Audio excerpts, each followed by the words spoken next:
ಧಾರವಾಡ ಜಿಲ್ಲೆಯ ಅಣ್ಣಿಗೇರಿ ಪಟ್ಟಣದ ಗೋದಾಮಿನಲ್ಲಿ ರೈತರು ತಮಗೆ ಬಿತ್ತನೆಯ ಸಮಯದಲ್ಲಿ ಬೀಜ ಬೇಕಾಗುತ್ತೆ ಅಂಥೇಳಿ ತಂದಿಟ್ಟಿದ್ರು. ಆದರೆ ಗೋದಾಮಿನ ಪ್ರಭಾರಿ ಅಧಿಕಾರಿಯಾಗಿದ್ದ ಆಕಾಶ್ ಮುಷಣ್ಣ ಗೋದಾಮಿನಲ್ಲಿಟ್ಟಿದ್ದಂತಹ ಕಡಲೆ ಹಾಗೂ ಹೆಸರುಕಾಳು ಸೇರಿ ಒಟ್ಟು 4141 ಚೀಲಗಳು ಯಾರಿಗೂ ಗೊತ್ತಾಗದಂತೆ ಮಾರಾಟ ಮಾಡಿದ್ರಂತೆ.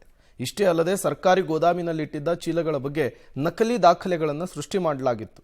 ಬೆಳಗಾವಿಯ ಬೈಲಹೊಂಗಲ ಗೋದಾಮಿನಲ್ಲೂ ಕೂಡ ಅಕ್ರಮವನ್ನು ನಡೆಸಲಾಗಿತ್ತು. ಈ ಬಗ್ಗೆ ಉಗ್ರಾಣದ ಅಧಿಕಾರಿಗಳು ಇನ್ವೆಸ್ಟಿಗೇಷನ್ ಮಾಡಿದಾಗ ಪ್ರಕರಣದ ಬೆಳಕಿಗೆ ಬಂದಿತ್ತು.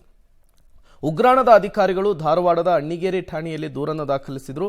ಪ್ರಭಾರಿ ಅಧಿಕಾರಿ ಆಕಾಶ್ ರೈತರ ನಕಲಿ ದಾಖಲೆಯನ್ನು ಸೃಷ್ಟಿಸಿ ಬ್ಯಾಂಕ್ನಲ್ಲೂ ಕೂಡ 45 ಲಕ್ಷ ರೂಪಾಯಿಯನ್ನು ಪಡೆದು ಎಸ್ಕೇಪ್ ಆಗಿದ್ದ. ಸದ್ಯ ಈ ಆಕಾಶ್ ಮುಷಣ್ಣ ಮತ್ತು ಆತನಿಗೆ ಸಹಾಯ ಮಾಡಿದಂತಹ ಶಶಿಕುಮಾರ್ ಹಿರೇಮಠನನ್ನ ಬಂಧಿಸಲಾಗಿದೆ. ಈ ಖದೀಮರು ಟ್ರೇಡರ್ಗಳಿಗೆ ಮಾರಾಟ ಮಾಡಿದಂತಹ ಎಲ್ಲಾ ಬಿತ್ತನೆಯ ಬೀಜವನ್ನು ವಾಪಸ್ ತರುವಲ್ಲಿ ಪೊಲೀಸರು ಸಕ್ಸಸ್ ಕೂಡ ಆಗಿದ್ದಾರೆ. ಅಣ್ಣಿಗೇರಿ ಪೊಲೀಸ್ ಠಾಣೆಯಲ್ಲಿ ಒಬ್ಬರು ನಮ್ಮ ನೇಮಪ್ಪ ಲಮಾನಿಯವರು, regional manager Hubli head office warehouse corporation, ಅವ್ರ ಕಂಪ್ಲೇಂಟ್ ಮೇಲೆ theft case, theft of agricultural products, crime number 113/14 ನಲ್ಲಿ ರಿಜಿಸ್ಟರ್ ಮಾಡಿದ್ದೇವೆ. ಸೆಕ್ಷನ್ಸ್ 316(5), 318, 336(2), 333 BNS ಭಾರತೀಯ ನ್ಯಾಯ ಸಂಹಿತೆ ಪ್ರಕಾರ, ಮತ್ತು 342 ಯೂಸಿಂಗ್ ಫೋಲ್ಸ್ ಡಾಕ್ಯುಮೆಂಟ್ಸ್ ಆಸ್ ಜೆನ್ಯೂನ್. ಈ ಸಂದರ್ಭದಲ್ಲಿ ನಾವು ಇಬ್ಬರು ಅಕ್ಯೂಸ್ಡ್, ಆಕಾಶ್ ಸುಭಾಷ್ ಮುಷಣ್ಣವರ್ 31 ವರ್ಷ, ಇವರು ಗೋಡೌನ್ ಮ್ಯಾನೇಜರ್, ವೇರ್ ಹೌಸ್ ಕಾರ್ಪೊರೇಷನ್ನಲ್ಲಿ ನಮ್ಮ APMC ಅಣ್ಣಿಗೇರಿನಲ್ಲಿ ಗೋಡೌನ್ ಮ್ಯಾನೇಜರ್.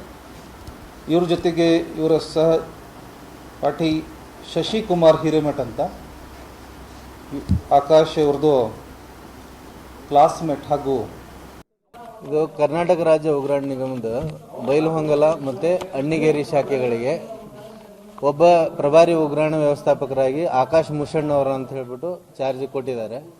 ಅವರು ಹಲವು ದಿನಗಳಿಂದ ನಮಗೆ ಸಂಗ್ರಹಣಾ ಶುಲ್ಕವನ್ನು ಪಾವತಿ ಮಾಡದೇ ಇರುವುದು ನಮ್ಮ ಗಮನಕ್ಕೆ ಬಂತು.